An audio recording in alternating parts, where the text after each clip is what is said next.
The question arises that if social identity groups are inherently democratic, meaning that they are fully integrated and working cooperatively towards common goals, how do we explain the historical predominance of autocratic governance?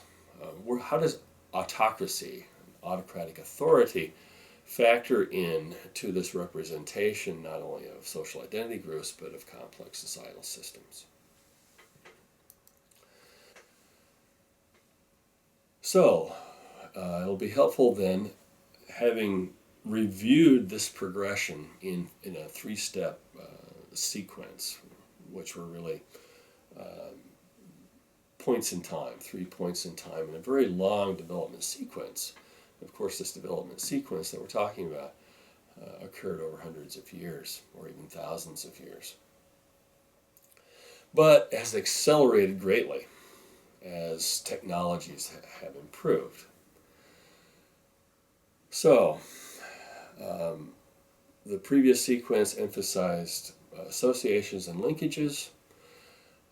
Going to the social identity group, which all of these spheres or circles as they're represented are in actuality each individual social identity groups. So classic development revisited without the complications of course modernity. We start out with a point of genesis for self-actuation, and that is a shared political space. And so this bond or this linkage between the social identity group and territory is very profound, and it comes from classic development, in that group members identified group identity and linked that with their shared territorial space. And so there's a regional component. And we see this regional component carry forward into higher levels of complexity, but it's best understood at the most simple level. And so we have this formation of a group identity at a very low stage of development. And the low stage of development is represented by this very low and wide curve, meaning that when we focus, as these social identity group models do, on patterns of authority, which, as we would call the y-axis in this model, is a measure of the degree of association as opposed to the degree of instrumental strategies utilized by group members.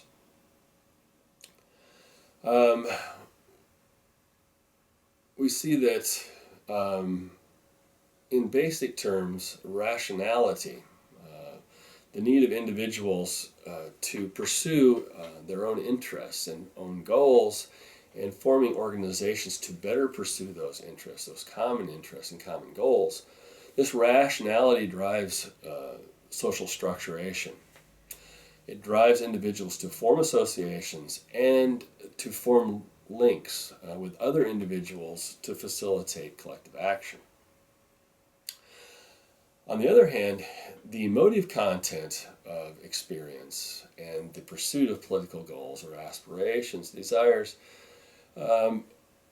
is further accentuated by emotive content of personal interactions. The emotive content stimulates political action.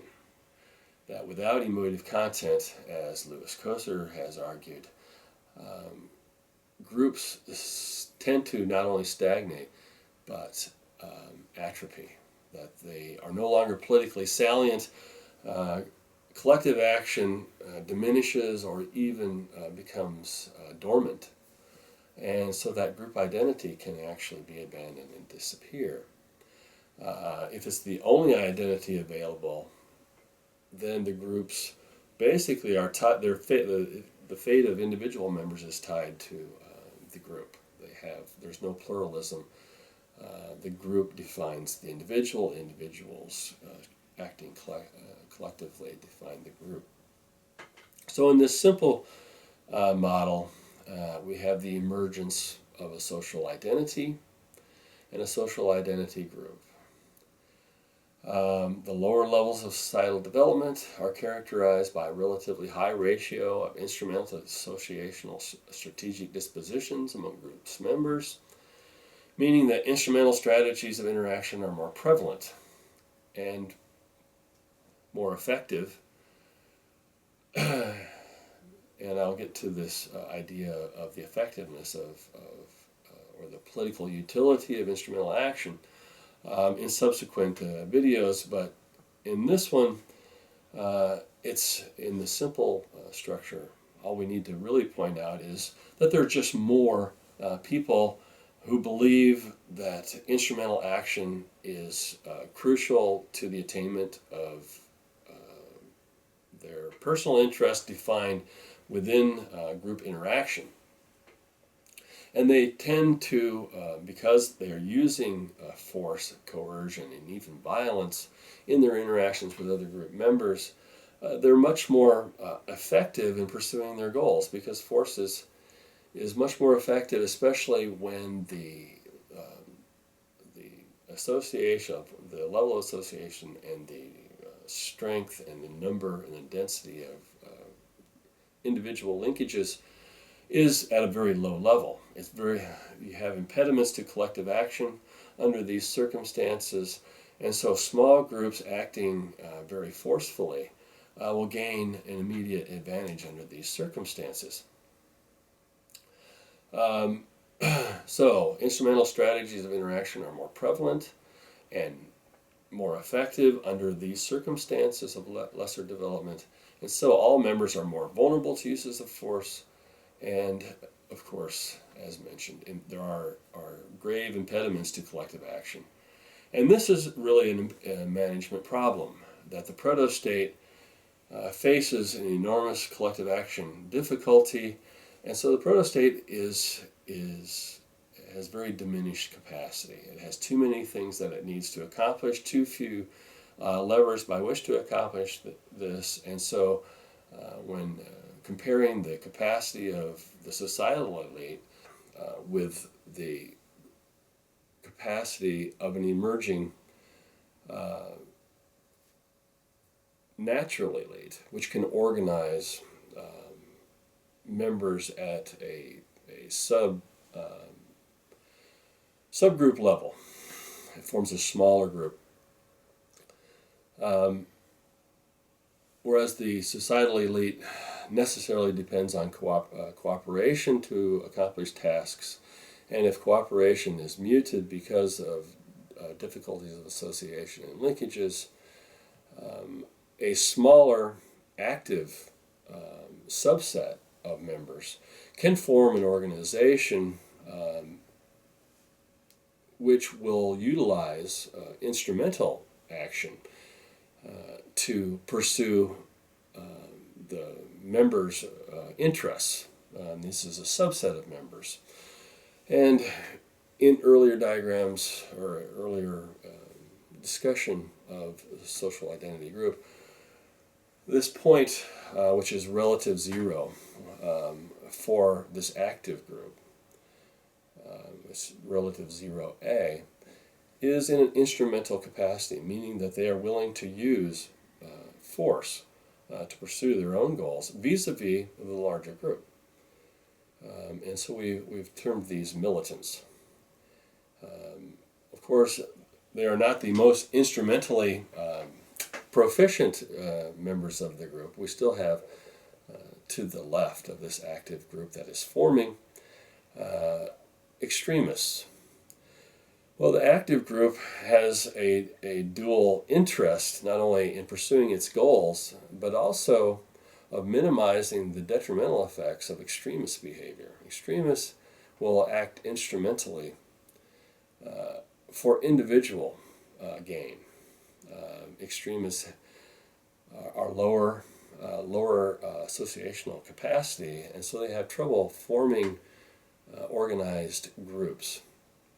So militants have the advantage over extremists, so they can perform a function. Not only do they protect their own group from predatory nature of extremists, by more tightly organizing their instrumental capacity. But in forming this instrumental capacity, they can also draw resources or expropriate resources from the larger group that's occupying this unitary or singular political space. And by doing this, by becoming more proficient in utilizing instrumental strategies to pursue subgroup interests vis-a-vis the larger group, they, at one level of understanding, are forming a basis for symbiosis with a larger group in that they are helping to control the predatory actions of extremists. And this is beneficial to both groups.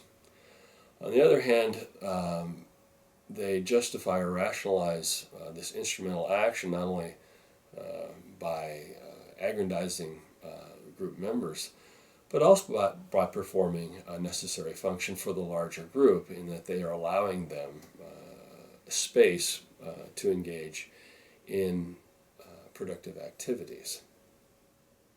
So the active group forms, and it is necessarily a militant group because it utilizes instrumental strategies vis-a-vis a perceived association with this other group that now forms in contrast to the active group. And this other group then is marginalized. Wealth is expropriated and collected by the active group. And the active group expropriates through the use of force, either by utilizing forced labor or expropriating goods that have been produced by the larger group. And so it grows, and by growing means that it increases its own development vis-a-vis the now reactive group or marginal sector. It continues to grow, developing a separate identity as the state, the epitome of the famous dictum that the state is me, I am the state. Because this is necessarily hierarchical, and as it is a militant instrumental group, this hierarchy is a military hierarchy. And so it approximates what we understand to be autocratic authority. But within the active group, this is really a form of democratic authority because all members of the active group are integrated within this active group, and the active group becomes proficient because it does coordinate the activities, the behaviors of the members of this subgroup. And as it becomes more proficient, it actually becomes not only a separate group, but forms a state. And this state then claims sovereignty over the reactive marginalized sector. And so we see classic tracks on development which focus on the behavior within the active group and often ignore the behaviors and the actions of the reactive or marginalized sectors. And if it does mention the marginalized sectors, it usually focuses on the symbiotic relationship between these groups in that the active group performs a security function for the reactive group and then claims a measure of the economic output of the reactive group as payment for providing security services. And so this is, at this lower level of development, it really is a symbiotic relationship, but of course can start moving towards a more predatory nature. And so this tension between the active and reactive group really moderates the amount of instrumental action that the active group is likely to apply. If it applies too much, it basically destroys the support base that it relies on in order to maintain itself. And so it cannot predate to the extent that it starts destroying the reactive group. The reactive group, on the other hand, will tend to form alternative state structures, which of course are seen as a threat by the active group, and the active group then acts instrumentally to thwart the formation of organizations within the reactive group and the formation of linkages.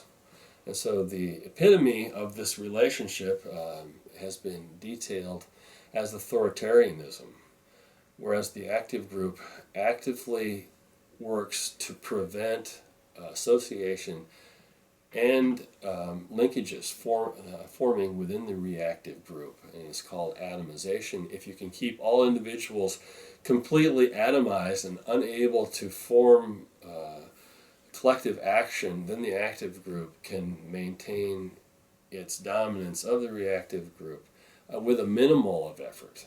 And so the most economically efficient relationship between the active and reactive group at this point in development is that the active group never actually has to demonstrate its instrumental superiority, that it maintains the relationship through the threat of force. And if you can maintain the relationship through the threat of force, then you can utilize all resources to develop technology, and the technology of the active group for the most part. But of course, the limitations of productivity and technology, innovation, and entrepreneurialism, because of the perceived threat of organization linkages by the active group within the reactive group, creates a ceiling on the development of the active group. And so it's a stagnation situation. That it can only grow or reach a level of development or complexity appropriate to very minimal technologies of production. So, recognizing this stagnation, the active group may find this boundary on its own development to be acceptable, and it accommodates itself to that. The group that isn't accommodated by this, the nature of this relationship, and finds the stagnation that's inherent in this relationship as being inimical to its interests, is basically a later forming active subset within the reactive group. That it sees no prospects for itself. It has aspirations, because that's the nature of the active sector within a social identity group, that in order to pursue its goals, it has to innovate. And what it does is it utilizes its connection to the reactive group, which the reactive group is based on membership. It has historically been called the masses, but it's a mass of individuals who are looking for an output or an activity in which to engage. And this new active group can't compete militarily with an established militant group, which is acting instrumentally in this context. And so it actually, in this relative position relative to the tension between the active and reactive group, it is forming on a proactive basis.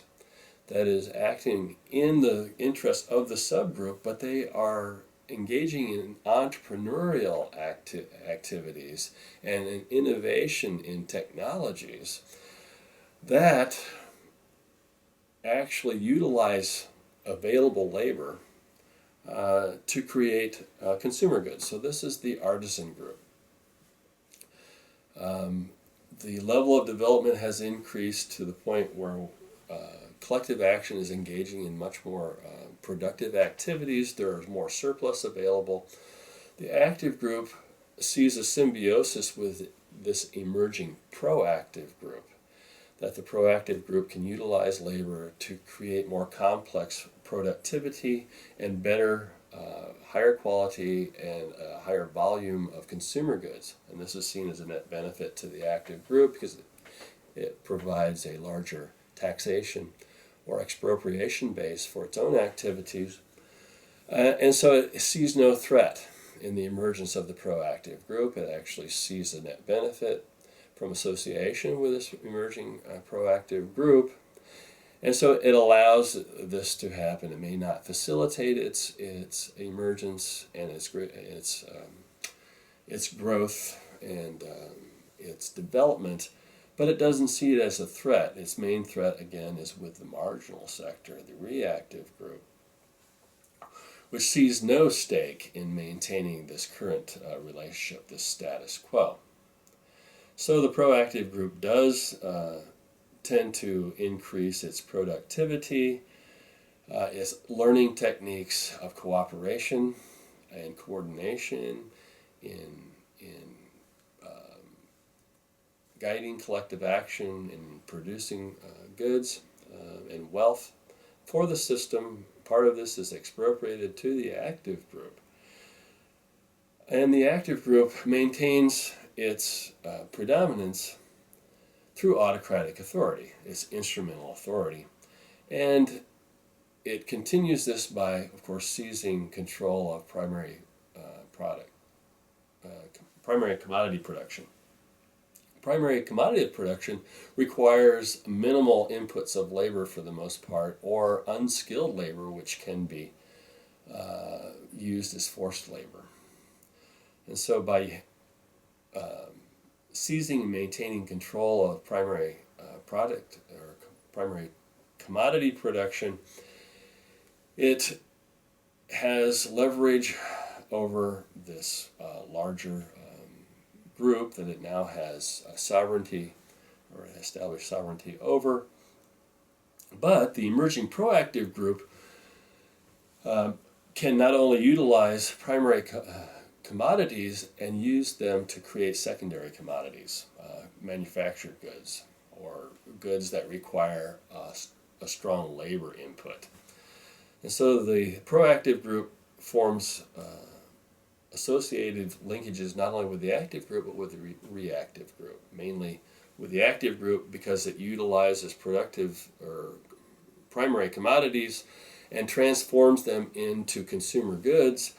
But with the reactive group, it utilizes their labor and actually gives them access to some measure of consumer goods that they can utilize.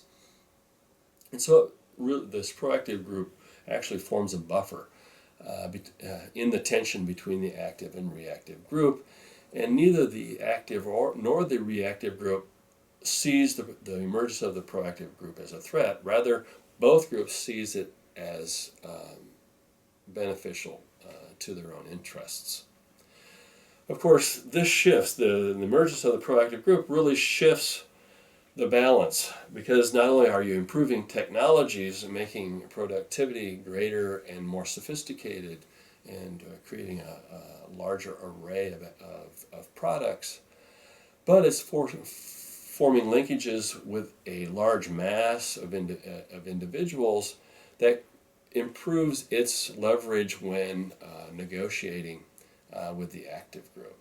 If the active group cracks down on the proactive group, of course, it really thwarts its own or works against its own interests in that it decreases the wealth that's created by the proactive group and creates reaction and an initiative to form alternative structures of resistance within both of these groups.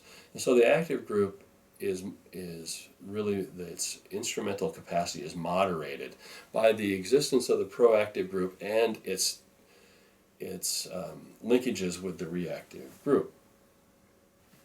Relating this sequence, this very highly simplified sequence of these three main sectors in a complex societal system, to the complex model, which focuses, of course, on associations and linkages, we see that this symbiosis or this recognition of a commonality of interests at a certain level between the proactive group, the emerging proactive group, and the reactive group really defines revolutionary potential.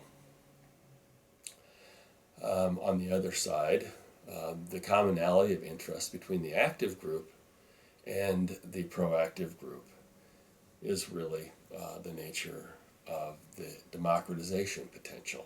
And we can see that there are associations between the proactive and the active, but they're minimal. They're acting as basically as distinct groups or subgroups, and there's a lack of then societal integration. So there's a basic theory of social relativity at play in the interaction amongst these three sectors.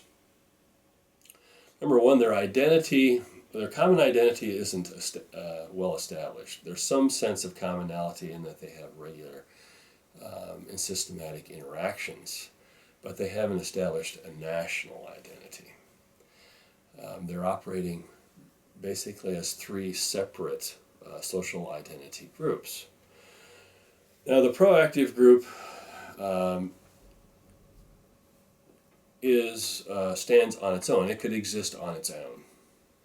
The active and reactive group, as I've argued in previous explanations, that when you have an active and reactive group, they equal each other as far as their potential.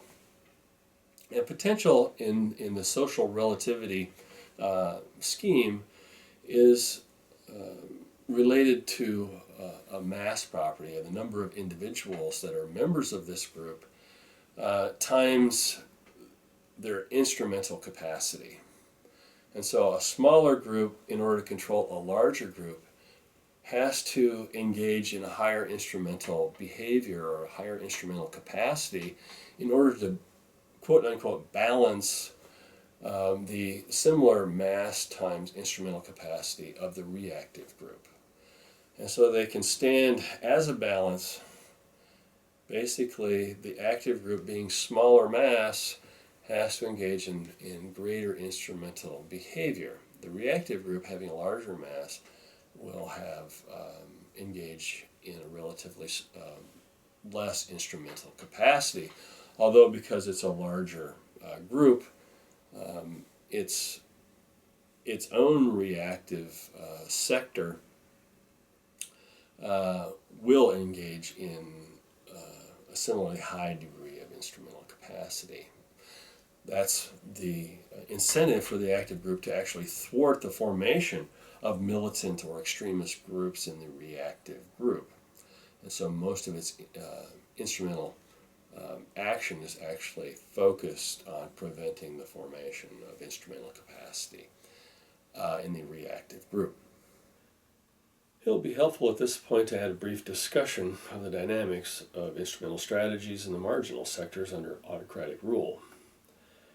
As social identity in a given political space has become politically divided with the emergence of autocratic rule, the active sector utilizes its instrumental capacity to thwart the formation of instrumental organizations in the reactive marginal sectors. There is a strong societal impetus for the actuation of instrumental action, that is, rebellion in the reactive group, but this impetus contributes mainly to the rationalization and justification of instrumental action by the active protostate. Rebellions occur periodically, but are almost always met with superior force by autocratic authorities. We term this asymmetrical warfare when directed outward. This tends to confine reactive instrumental action to be expressed as conflict within the marginal sector, and this dampens the emergence of a proactive group that can lead to identity convergence.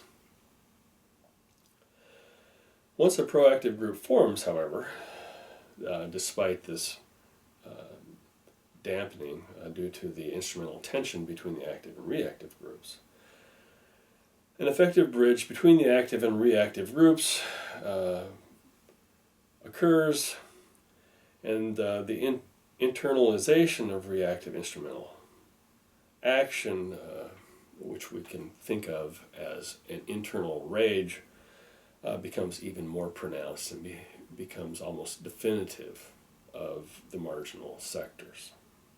And so, convergence can be understood as a movement of group norms, because the norms of behavior within groups change over time as a reaction to changing circumstances. And the changing circumstances, of course, are driven by the emergence of the proactive group, the demonstration effect of the proactive group on the utilization of cooperation in fostering greater development, greater capacity, by offsetting the political utility of instrumental behavior, moderating the uses, also transferring skills and values to the reactive group.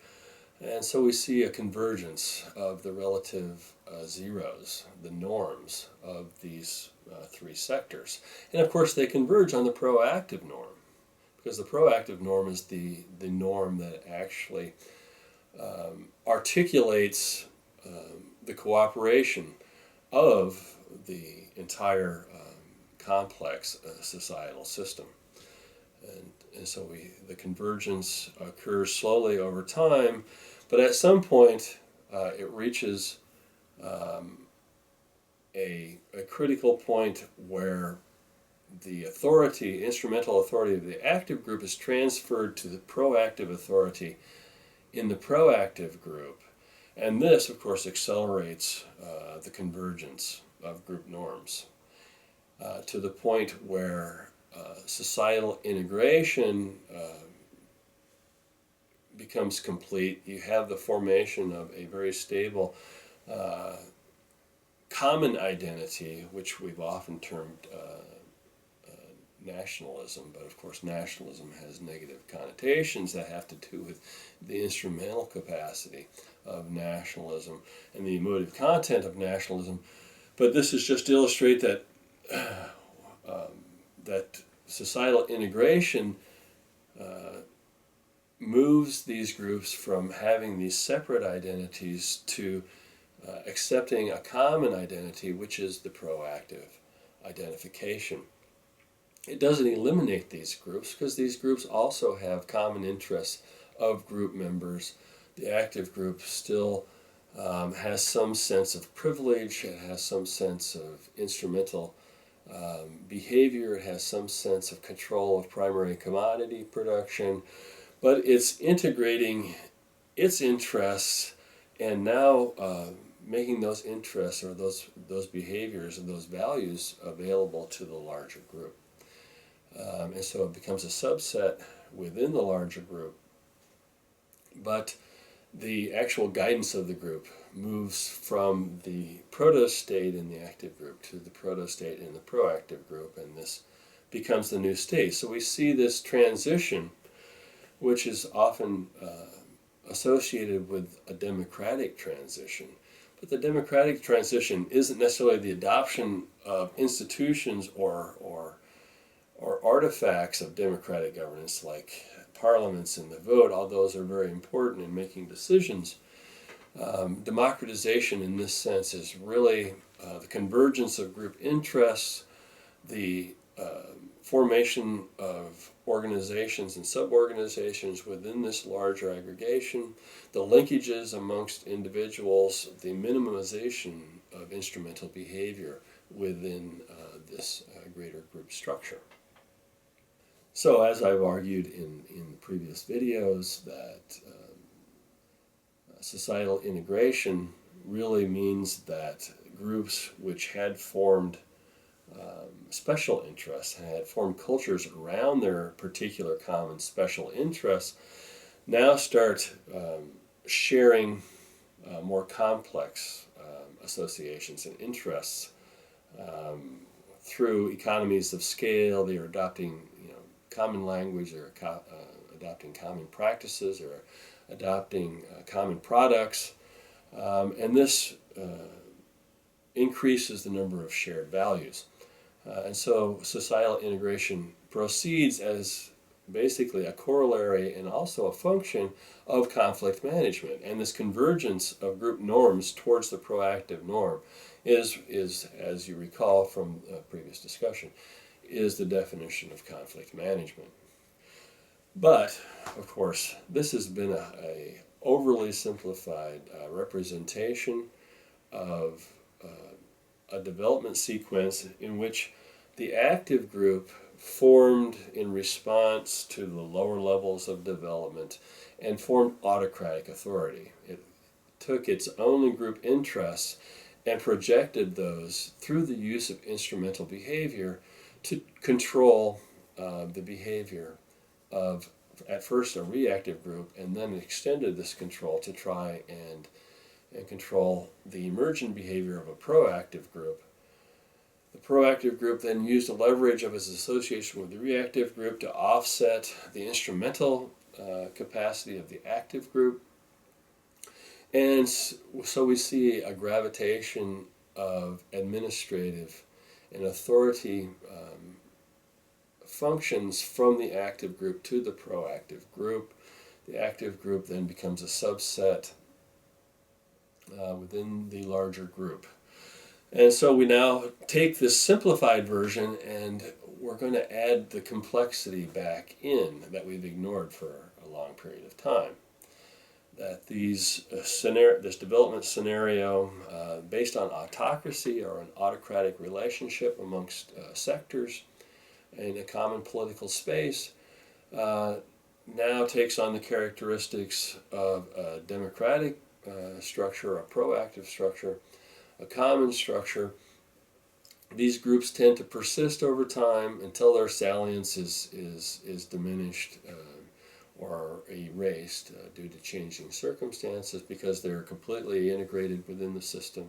And the integration really occurs because of the formation of new groups. And so the sequence we see, the new groups are forming and obscuring these very distinct roles, norms, cultures of these main groups, these main sectors, and they start knitting the social fabric. That you have functional groups, you have professional groups, you have conflict management groups that help guide local, regional policy, that more tightly intertwine the interests of subgroups within the larger complex societal system.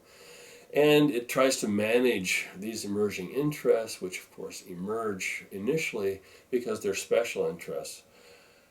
They're acting as new interests, new circumstances emerge, new interests form. They tend to form either as active response to circumstances or a reactive. This creates conflict. The conflict has to be managed, so we get a formation of more proactive groups, an attempt to reduce the conflict between these new interests, try and come up with a common policy for dealing with these, increasing convergence.